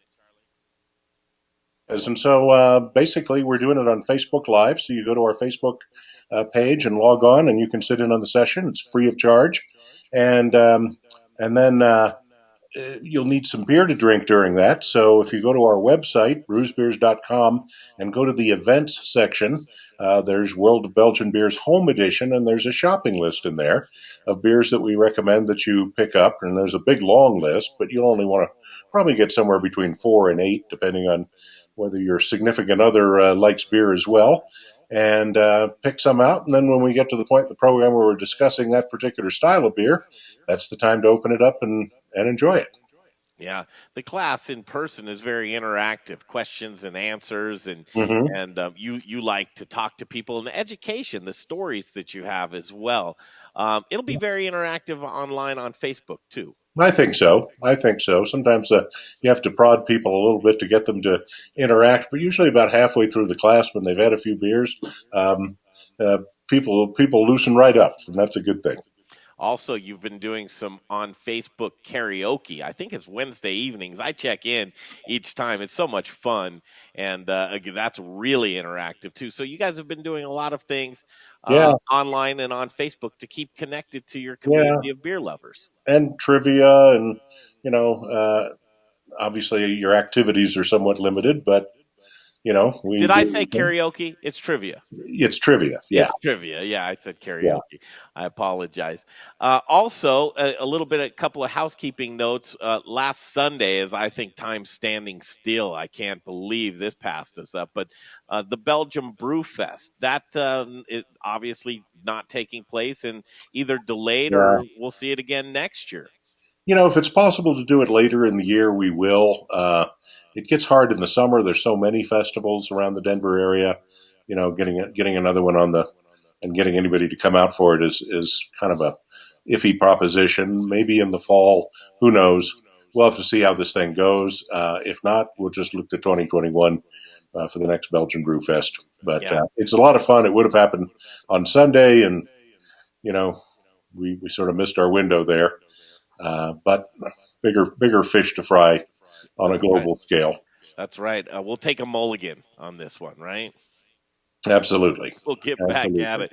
I've been wanting to catch up with you because we need to refreshen the commercials that you run here on the Modern Eater Show. So hopefully, with your expertise, and a lot of people don't know that you have a background in broadcasting as well I as do. Yeah. listen to if I had they call them pipes. If I had your pipes in the business, boy, I'd be off and running. You have so many talents to you, Charlie, but we're going to try this. Could you put together something with me? I know we didn't prepare much for this, but with the magic of editing, and we usually never have to do much, could you fire us off something that we can run and clip out? Sure. Okay. Well, yes, we're all going to get through this together. We hear that a lot, but not without great beer. Got to have the great beer. And right now, I would maintain there's never been a better time to kick back with some badass Belgian beers and spend some quality time with your significant other or your family or whoever is with you in our huddling. So. Now's a good time, and Brews has a lot of beers available. We did a lot of brewing recently, and so we've got a bunch of new releases as well as a lot of our standards.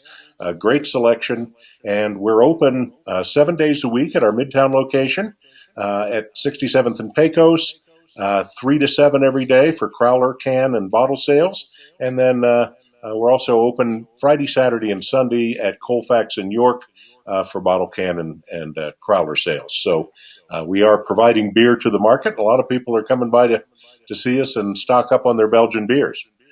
We also, as we just mentioned a little while ago, we are having the World of Belgian Beer Home Edition online class or program, if you will. And we actually go through the 18 major styles of Belgian beer. We taste an example of each.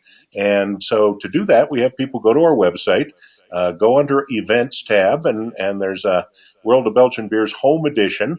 There's a shopping list in there of beers that we recommend. Select 4, 5, 8 of those, depending on how much you think you can get through in a night, and then kick back, sign on to our Facebook page, and go to the live event. And you don't have to register in advance or anything. You can just come and join. We can take people from all over the country, so let your friends and relatives know. And we're going to be doing that Friday night, the 1st, which is tonight, and then next Saturday, the 9th, 8:30 to 10, to give people time to get the kiddies in bed and kick back with some badass Belgian beers. So it's our way of saying, hey, the pandemic sucks. Let's have some fun with a little bit of Belgian-style badassery from Brews Beers. Wow, I love it. Thank you for that. Also, some people are saying, okay, Belgian-style beers, World of Beer class. I know the answer to this, Charlie, but how are you qualified to teach this class? Well, 30 years of homebrewing Belgian styles. I spent a lot of time in Belgium on business back in the 2000s, and did a lot of primary research at night on Belgian beer styles, so I got to know them pretty well. I've made several trips to Belgium since then, and I'm a national beer judge. I've judged Belgian beers for many years, and we opened Brews 4 years ago, and been making exclusively Belgian beers since then. So we've brewed actually a couple hundred of them over the 4 years. So I don't know. I guess that qualifies me somewhat. It'll pass for now, Charlie. It'll pass for now. Okay, here, finish this. Charlie Gottenkinney walks into a bar in, let's say, Munich. You been to Munich? Yes, I have. Walks into a bar in Munich. Finish the sentence. Bangs his head on the very low ceilings, and then gets a massive liter of beer and proceeds to have several of them, and his friends have to put him in a cab. I love it. Charlie Gottenkinney. If you ever get a chance and Charlie tells you a story, just sit back, relax. We got to do like a campfire thing sometime with Charlie. Yeah. Stories around the campfire with Charlie Gottenkinney. Charlie Gottenkinney, 2 locations, bruzbeers.com, BRUZ beers.com. It has a ton of great information. Your Facebook community is large and in charge. Your Instagram is going. Like these guys, if you haven't already, it's world-class beer. It's Belgium-style badassery with Brews Beers. Thanks for letting me catch up with you today. Hey, I appreciate it, Greg. Good to see you again. We'll see you soon. Charlie Gottenkinney, Brews Beers. Thanks so much. Take care. Bye-bye. Man, Charlie Gottenkinney, he's just one of these brewers that, you could listen to him for hours, and he's somebody that is so knowledgeable about his beer. Stories, man. His stories are great. I don't even, it boggles my mind, but I love talking to him. Charlie Gottenkinney, Brews Beers. And what a great show today, Mary Mino, to kick off the show today with a huge announcement. And thanks for thinking of us, Mary, from the Angel Relief Fund and the Colorado Restaurant Foundation. $1 million donated to provide relief here locally for folks in the business. And more information, if you qualify, just Google Colorado Restaurant Foundation Angel Relief Fund. Zuri joining us today. Zuri is a great chef and chef de cuisine at Cattivella. Sonia Riggs talked to us probably 15 minutes a little bit earlier before Charlie, and that was great catching up with her. Dr. Sara Metz is going to join us at 3:45, but it's our favorite time of day. It's Larry Herz and OCN Eats and OCN Drinks. I think Larry is there. What's happening, Larry? What's happening? Oh, man, it's crystal clear audio. You got a green screen. Really? And so here's with Larry, put something on that green screen. That'll be cool, man. It was so quiet before he talked that I almost crapped my pants because that I it was wasn't like, there. there's no audio We're there. kicking technology's ass today, Larry. Every now and again, a blind squirrel finds a nut, right? That's right. Yes, thanks for pointing that out. This is actually not a green screen. This is one of our conference rooms. They decided to paint this wall green. I can't explain to you why. It is awfully green. Dude, use it as a green screen. I was going to say, that could work out in your favor. I don't know how to do that stuff. Oh, I'm we'll old. show you right away because you could. I mean, you could be in Paris right now. You could be Could you guys do that? in Hell's Kitchen. Or I Yeah. have to do it here. No. You have to do it there, but there's a setting actually on the Zoom that. But I don't want to play with it now. But No, it'll probably not a good idea. move it to a green screen. Well, hello and welcome to Friday, Larry. Yeah, it's been a busy week in the restaurant world. So many openings and closings and people changing things and what they're offering. And then are we going to just start opening restaurants? I don't know. Did you catch any of Sonia Riggs on there with us? I didn't catch any of it. Tell me what she said real quick. Yeah, and just a brief thing. So anyway, extension of alcohol delivery for 30 days. So restaurants will be able to, and a lot of people said this. They said the second I saw that just means the restaurants aren't gonna open up for another 30 days. But she says don't hang on to that. This could be a meld of both as they reopen and the extension of alcohol for curbside and delivery. That don't make that think that it's going to be delayed. So holding out hope for that.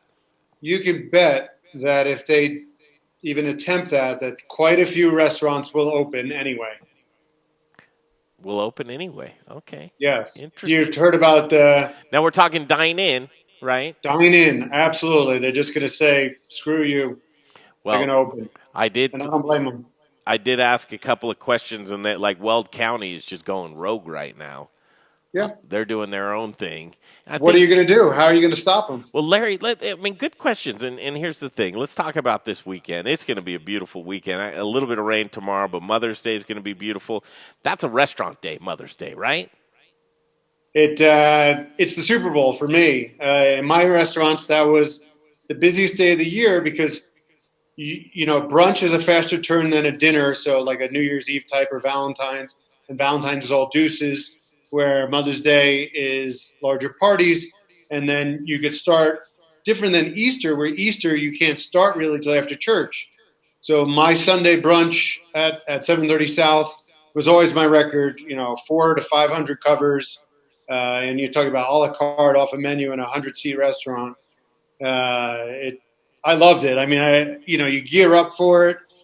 So, yeah, it'll be a little different this year. People are already getting itchy britches. They want to get up and shake it loose and head outside. And I think restaurants are on the top of their list. It seems to me like this weekend is going to be a big barometer of how people behave. I hope Mother's Day is not this weekend because I'm not. Isn't it the 10th?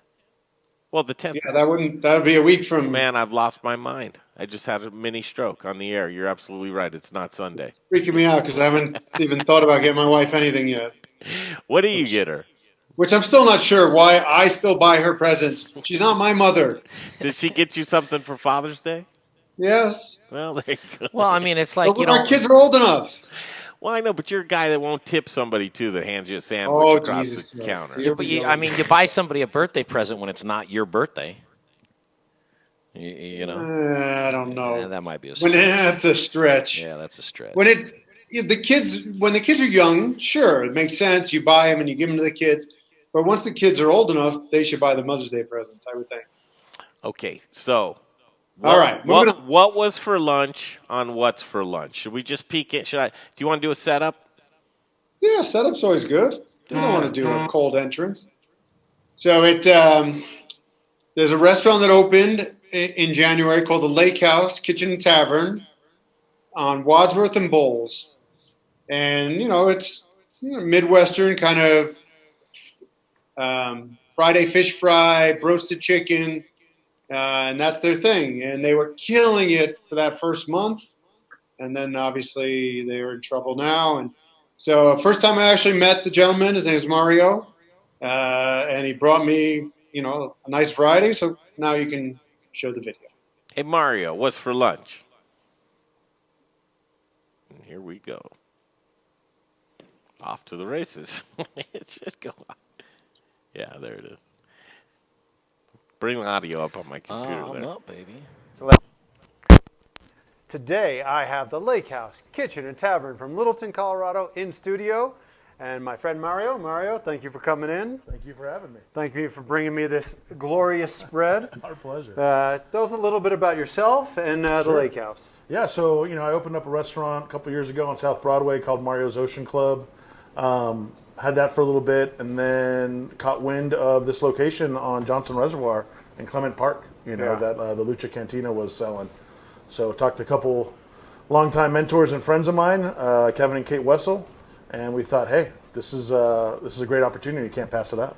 Yeah, So- it's a beautiful location, right? Freestanding building right on the lake there. Right on the lake. Great It originally patio. was a hops, right? It was a hops originally, yeah. I remember that. I used to love hops. Big old brew tanks in there and everything, yeah. The tanks are still there? No, they're gone. We pulled okay. those out. We put the entrance there, so now you have kind of like more of a, you go into the center of the building, get surrounded by it.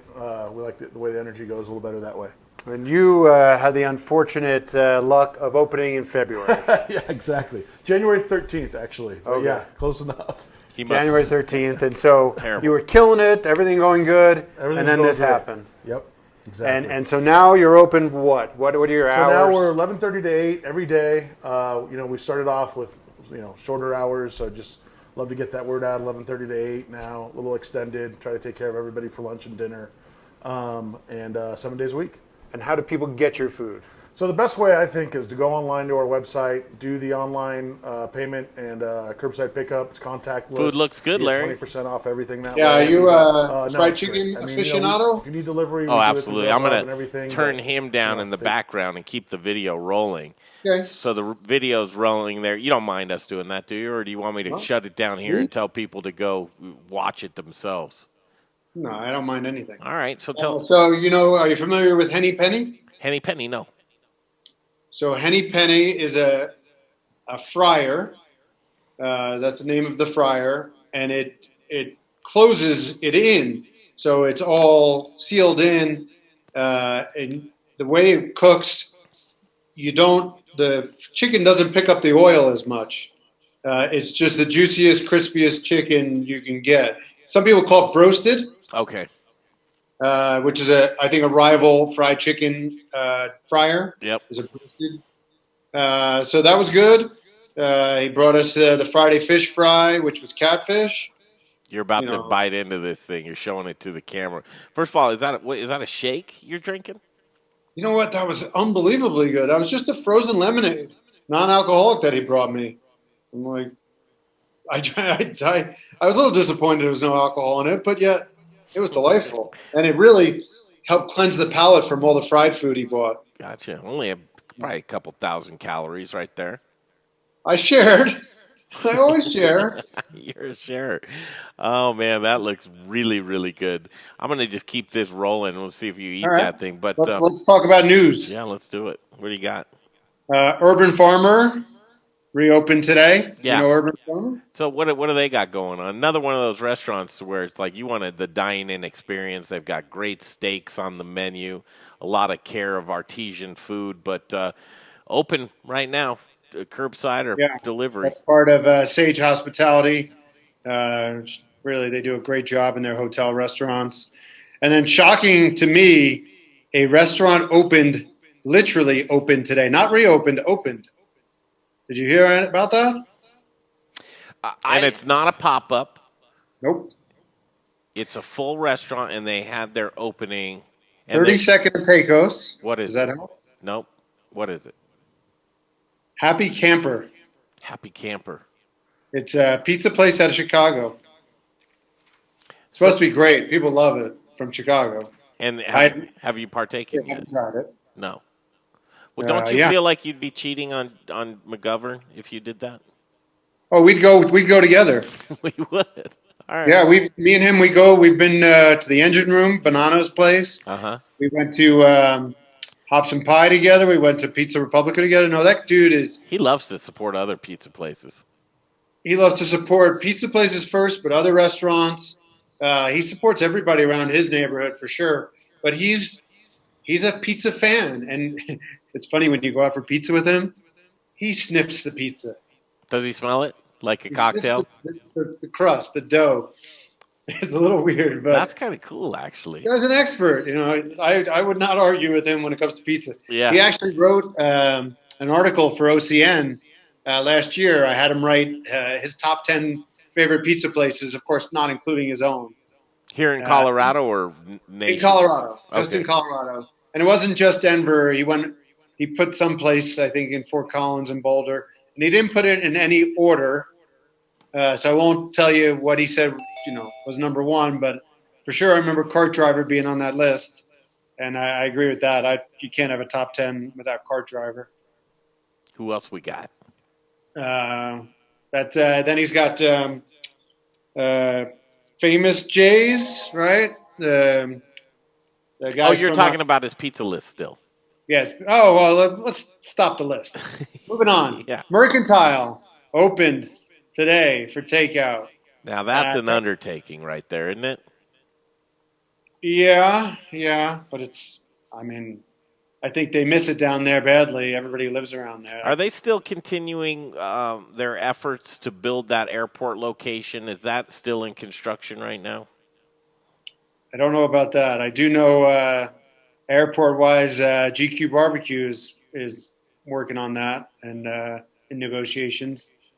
Tavernetta has got a at-home with Tavernetta meal kit, and the only way to find out what's on it is you get on their email list. And I assume you've talked about this, but I just found out recently that Sam's Downtown, number 3, opened. Happy to hear again. that. I'm happy to hear that. Yeah, and then all the Sushi Co. restaurants, Park Hill, Berkeley, and Cherry Hill Sushi Co., which they do a really great job. They are definitely a below-the-radar little mini chain of sushi restaurants that they're all really good. I don't know if you've been to any of them. And then restaurants that are still opening, I talked to Kumas. They're definitely opening, again, out of Chicago. I just talked to them, and they put out a note today. They are hiring for their opening. So I know a lot of people are out of work. You can go to Kumas Corner on Instagram probably or Facebook and find out the information on how to apply. They're hiring all positions. So they're planning on opening in the next month or so. Great Divide Roadhouse in Castle Rock is a partnership between Great Divide and Roadhouse Hospitality, which is Dan Ship. They're planning on opening in May. That's all I can tell you. What they're planning. I don't know how they do this stuff, but that's going to be a big deal down in Castle Rock. It's a 200-seat restaurant. And then Feeding Colorado Heroes I've talked about, but I need to talk about her again. Gretchen from Prim Communications. She does a PR for a lot of restaurants. Actually, she does PR for Roadhouse Hospitality, is definitely one of her clients. From Sunday to Wednesday this week, they delivered 1,825 meals in 4 days. Wow. So you think about that. So first of all, she came up with the idea for the concept in the first place. And then, started a GoFundMe page. People donate to the GoFundMe page, and then she goes to restaurants and she buys the food and then takes it to the healthcare providers.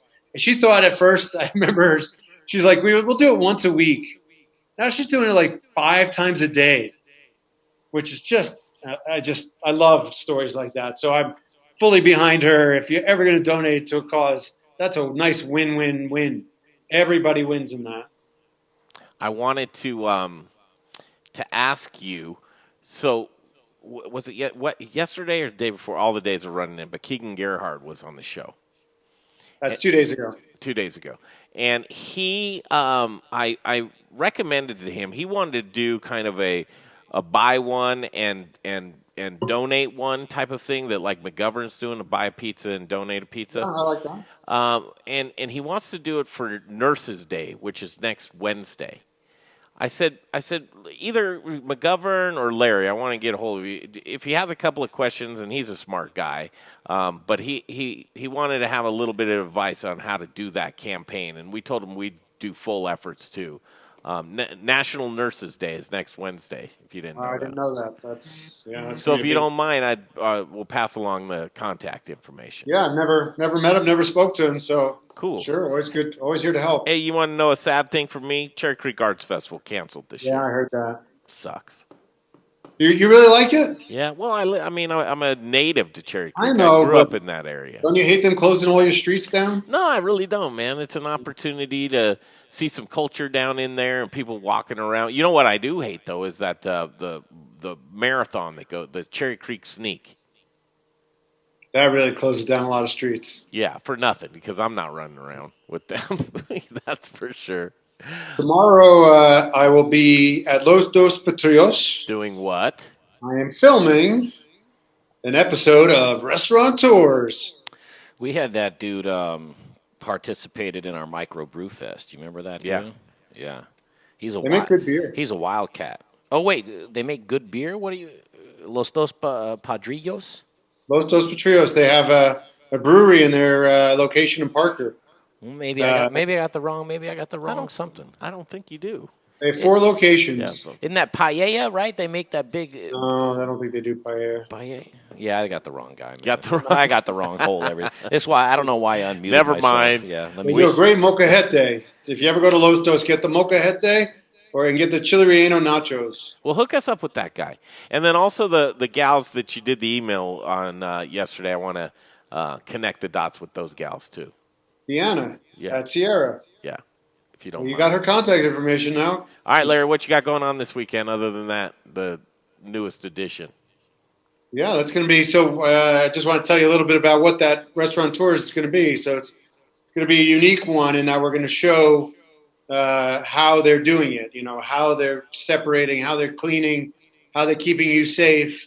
And then once we make the food, we're going to drive over to the fire station and give it to the firefighters. Wow, cool. Yeah. COVID edition. When will that be out? How long does it take to turn that around? The plan is to have it ready for Tuesday, which would be impressive. All right, we'll see. We'll see. 'Cause, I heard it usually takes 5 hours of editing for every hour, something like that. I've already offered myself up a million times, but if you want to tag along, I'd love to tag along sometime for one of those. Done. So, are you available? 2:30 tomorrow, I am. and we'll probably be done because we're by 4:30. Perfect. It's the Highlands Ranch location of Los Dos Patrios. I'll call you in the morning. C470. Yeah. And I'll send you a calendar invite. cool. Thank God Mother's Day isn't Sunday. I don't know, Larry. I don't know up from down anymore. We'll see you tomorrow. All right. Thank you. Have a great day. Yeah, you bet. Larry Herz. Hi, Doc. To the doctor. Oh, you want to stick around with the doctor? Say hi to the doctor.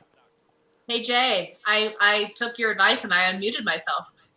Are you proud of me? Yes. Yeah, I mean, the fact that we can see you and hear you, that's that we're off to a good start. Did you see Larry? He's got a green screen of the green screen. I noticed that. You got to put, a beach or something back there. Something. Only Larry would have a green screen of a green I just screen. leave it as the green screen. Yeah. How are you settling in? Dr. Sara Metz, Dr. Baby Yoda joins us, Code 4 Counseling. It's looking good. We're seeing the office there. You got the office, boxes just like procreate. They never end. But at some point, we will be fully moved in. Fully moved in. Okay, we'll We're take getting take there. your We're word. getting there. Is this your first full weekend at the new house? Today is officially 1 week. So, yeah. No, I guess we were here last weekend, but we were drinking out of a fire hose trying to get settled. So this will be the first full weekend. Yeah. You'll be proud of us. Jay and I took technology head on today, which seems to be our common theme. It was a rough start of the morning because it's the point of test everything, right? Test and then test again, and then it'll still fail. And Sure. then when you think you're done testing, Jay, what do you do? Yeah, you test again. you test it again. and then when you go live with somebody, they're somewhere else, in their house or what, which is, yeah. But we had some moments, and it started yesterday that we were at Molly's, and thank goodness we got the Molly's Liquid Lounge off. We launched it for them. It went, but we had some meltdown story. You weren't with us yesterday, and I think maybe that would have been part of the reason. Yesterday, you already forgot about me. Wait, you were? Was she with us at Molly's? Not with the Liquid Lounge, but I did my normal 3:45. Wait. I was epically brilliant yesterday, and you forgot. Wait a minute here. Are you doing this to confuse me? She wasn't on with us yesterday, was she? Was I not? Was it? Maybe that was 2 days ago. Is it? Yes. Wait, I mean, listen. I was right in between you guys just now, going like, I put it on either side. I'm like, I have no idea. You weren't with us. Okay, maybe I wasn't. No, what was yesterday? Thursday. I feel like I was there. Maybe I wasn't. No, Who knows? you weren't there. No, but it was interesting. And then Jay and I, a good thing about Jay and I is we've worked together for so long to where we know our deficiencies or our faults, and we kind of give us the space now to do that, which is, it's probably just an old married couple is the conclusion of how that works out. But at a certain point, you have to do that with people around you, right? You do. You guys can offer a marriage class now. Probably right. Because again, honestly, what's funny is a lot of relationships, you hear all the time that marriages are unique, and they are in some ways, but honestly, it comes down to basic communication skills and relationship skills, and I think everyone could benefit from that. So one of these days, you two have to tell us all the success to a long, happy relationship. That's right. We're convinced someday we're going to look back and this is all just going to be a cruel joke and it's all over, but we're fine at some point. That'd be nice. It would be nice. But, truly, with relationships, it's interesting because how boring would this world be if we were all just unique to ourselves, right? Right. You gotta have people, whether that's friendships, whether that's intimate partner, whether that's your social group. Human beings are social creatures, so you have to have some level of relationship. I'm actually really introverted, so I like being home. I don't like huge crowds. I don't like big parties, but I have really close individual relationships that are important to me, that I invest in. So I think everybody has to figure out what relationships look like for them, but you need them. What are you going to do when you can't get rid of me and Jay out of the back deck? Just don't make me go to a big, massive party and we'll be fine. Yeah. If you make me go to a big, massive party, I'll start making excuses. Okay, we won't. When you catch me growing potatoes under your deck in the backyard, I'm living under there. It's like, I've only been here 3 days, Doc. It's not like I'm crazy. We know you won't grow anything. It's not creepy at all. Yeah, no. Hey, Jay, are you working on a garden? A mental garden? Yes, mental garden. Yes, a mental garden I'm working on. The physical one? Not yet. Not so much. Okay. I have a blackberry bush. While we're talking about gardening, should I keep the blackberry bush or get rid of the blackberry bush? Reminds me of my childhood. What did he say? Get rid of it? Said get rid of it. He's screaming from downstairs. We have a very big, this is communication and relationships. I'm trying to get you two on my side, so I get to keep my blackberry bush. Well, it's funny, instantly I was like, get rid of it. That's what I thought. No! But that's just like No. Is it going to yield fruit? Well, apparently there's dried up fruit. We just moved in, so I don't know. But don't get rid of that at all. I mean, when I was a kid, there was a blackberry bush out in the alley, right? When that would bring some fruit up, and it was the neighbors, right? But I'd go out back there and pop those blackberries. Delicious. You got to keep it because they're hard to grow, too, those bushes. Hey, Nick, if you can hear me, if she keeps it, just go out there and pee on it when she's not there. No, Mike. That'll bring you some, some little amount of joy, Doctor, these berries taste weird. Please wash all fruit coming out of your backyard at this point in time. This tastes extra. Terrible advice. We won't be dirty. No. Mary Mino was on with us for a big announcement from the Colorado Restaurant Foundation. Good stuff, man. That's epic. $1 million? $1 million. Yeah, need more, though. I mean, Angel Relief Fund doing great things, and it's so cool to see these organizations just step up. Leaders right now are emerging, right? Mm-hmm. How cool is that? And I love seeing that helper in everybody, and I think that's helping everybody manage it is, control what you can control. And if you can't control your situation, at least turn towards how can I help somebody else? And I think that being able to do that has been so, so cool to see. I love it. What are you going to do with the nice weather this weekend? Well, every morning since we've been here, we walk downtown and we get coffee from Lost Coffee. And we've been trying different restaurants. So we will continue to do that this weekend. Breakfast, lunch, and dinner. So I'll start giving you guys reviews of all of my Castle Rock favorites. Do you really eat breakfast, lunch, and dinner? I don't. No. I drink coffee. For breakfast? So that's breakfast. Yeah. And then I snack, and then I usually... Tonight, I'm trying to figure out what's going to be dinner tonight. Yolanda's Tacos or Garlic Spice Kitchen. Both local places, and I don't know which I want. Garlic So maybe- Spice Kitchen. What do you think? What now? Garlic Spice Kitchen. Garlic Spice Kitchen. I haven't tried it yet, but it's a little family place down here in Castle Rock. How far is the walking distance in Castle It is Rock? walking distance. How far is it from you to downtown? Like your walk in the morning? Oh, less than half a mile. So mile round trip? Yeah. I can't wait to see how long that lasts. Oh, we'll keep doing that. You will? Oh, I'll totally do that because I also want ice cream every night. So I have to walk off the ice cream. Where do you get your ice cream from? Glacier's Ice Cream, which is also about a half a mile away. So I can talk myself into, I'm sure a scoop of that is walked off. Glaciers? Is that what you're saying? You're loving it. It's so good to see you guys so happy. We're so happy. It's really cool. It's sickening.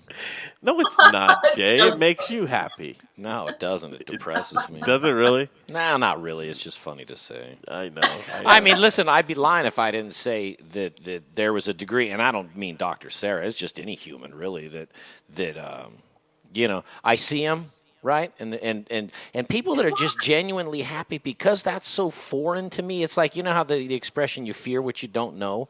It's like I'm not afraid of them, but I have this hatred for them that's not a real hatred. It's not like I wish bad on anybody, really, you know. But when you see somebody that seemingly, right, and then I know that they say those are the sickest people, the ones that you think are happy. But if somebody's genuinely happy because they do exist, it's like, A, those are aliens and I don't trust them. And B, I'm jealous. I'm angry out of jealousy. It's like seeing a younger and more handsome, more charismatic guy that has a lot more going. It's like I hate him, but it's only out of jealousy. You know, Doctor, at what point, they talk about certifiable, like certifiably crazy, that kind of thing. Don't worry, I'm doing a fitness for duty on Jay every single day. Yeah, no, we'll see. I'll let you know if it's time for the. I'm the most sane person. I mean, can around. I commit him at some point? I fear for himself. Hard to tell for others. I'm keeping an eye on him. Yep. Good. Someone needs to keep an eye Is that on crazy, Doc? Is that crazy talk, Doctor? Yes. What I just Not said? at all. No, I think that's totally normal. Is when you feel like, wow, that person has something that I haven't experienced, and it's annoying. And so you do vaguely want me to be hit by a bus, and that's okay. Now let me. Jay, I'm it's sorry. a similar feeling of like when you're at a bar and there's some unsuspecting young ladies that have little libations and they start to laugh at your jokes, and that happiness that you start to feel in that moment, that's how they feel on just a normal day. You know what I'm talking about? Not really. Really? That's your spot. But here's the thing. Let me ask the doctor this question. Okay, right? you ask which is, and she can see me. I turn my camera on for her. I was going to say, he doesn't even realize he's letting me do eye contact here. It's creepy. Now I forgot that you can see me, so that's weird. Look at her. Well, I'm going to look at the thing because that's what people see, so they don't care about us, our eye contact. Is there, when I ask you, well, is that crazy? Is there a doctor or counselor or anything that would say yes? I mean, you have to say no, don't you? Don't you have to say no? Otherwise, if you say yes, all the time. then I No, go. that's why people come to me, is I tell them, no, that's batshit. I would tell you if it was batshit. Okay, cool. I totally would. No, it's normal. Feel great. You can keep testing that theory, and at some point I'll tell you, oh, no, that's creepy. At what time? I've had plenty of creepy people. That's not creepy. That's not weird. But I would tell you that I have not always been this happy. I would tell you I've spent a lot of time in my life not this happy. And so I totally also get that also. And I remember being jealous and thinking, is this really as good as it gets? Because this kind of sucks. And so I've had that experience. And now I don't want Nick to hear this because, ew. But it's a lot in part because of him. He's a pain in the ass. But he's also kind of great. He's going to be peeing on your blackberry bush. He's totally going to pee on my blackberry bush. No, he's not. He's classier than that. I know that he is. That's got nothing to do with class, man. I mean, listen, the best human beings in the world will pee on random things. Mother Teresa probably did some stuff too. So it's a guy thing. I think women don't have that desire. You don't want. I've never had a desire to pee on something random. Yell downstairs to Nick. Has he already marked his territory around the new house outside? I was going to say. Has he peed outside, basically? Yeah, that's the question. Outside. I think he probably has. You have to do that. He said he's only marked his territory inside. Inside, okay. Woo, that's This is my enough. closet. My closet. Yeah, you like those sandals? Yeah, they're a little squishy. We digress. Doctor, anything you want to leave us with this for the weekend? I will leave you with, it is Mental Health Awareness Month. So I hope that there are some amazing conversations that happen this month on mental health and helping people to educate themselves on that and modeling good conversations. And you guys have done that, and you've made it a really accessible conversation here. So I hope that continues this month, because we should be celebrating that during a time where people need that the most. Absolutely. Mary Mino didn't know you've been on with us every day. This is her fault. I think she's going to call you to apologize. I don't know how that's going to work out, but we got you. Give me my computer, Jay. Mm-hmm. It's that time. It's a Friday. Woo! Well, that's hot. Yeah, that was loud. I heard it, though. It's back. All right. Staying inside. People are itching to get outside, man. What a good show today. Great announcement. Mary Mino. Are you not dancing with us? Where's the dog? She was dancing. I was going to say, she doesn't want to dance. Ooh, look at the notes there. That note was talk to Jay about medication. Yeah. It's not that. Well, if I get some prescription meds out of her, I mean, we're on to something. Zuri Resendiz. Thank you, Zuri, for cooking up that delicious meal. And get your Cinco de Mayo meal from Cattivella. That looks like a great setup. Sonia Riggs, Colorado Restaurant Association. She does such a great job. Charlie Gottenkinney talking to us about bruised beers. I can't wait. What's the dog's name again? This is Daisy. Does Nick Over like there Daisy? In the corners, we got Bubba over there. Bubba looks chill. Bubba and Daisy, those are our dogs. Bubba and Daisy. Larry Herz, as always, and Dr. Sara Metz, Code 4 Counseling. Big week of programming next week. You won't believe it. We got some good stuff. Like what, Jay? Hosea Rosenberg's going to come on. Woo, wait till you meet that man. Yeah.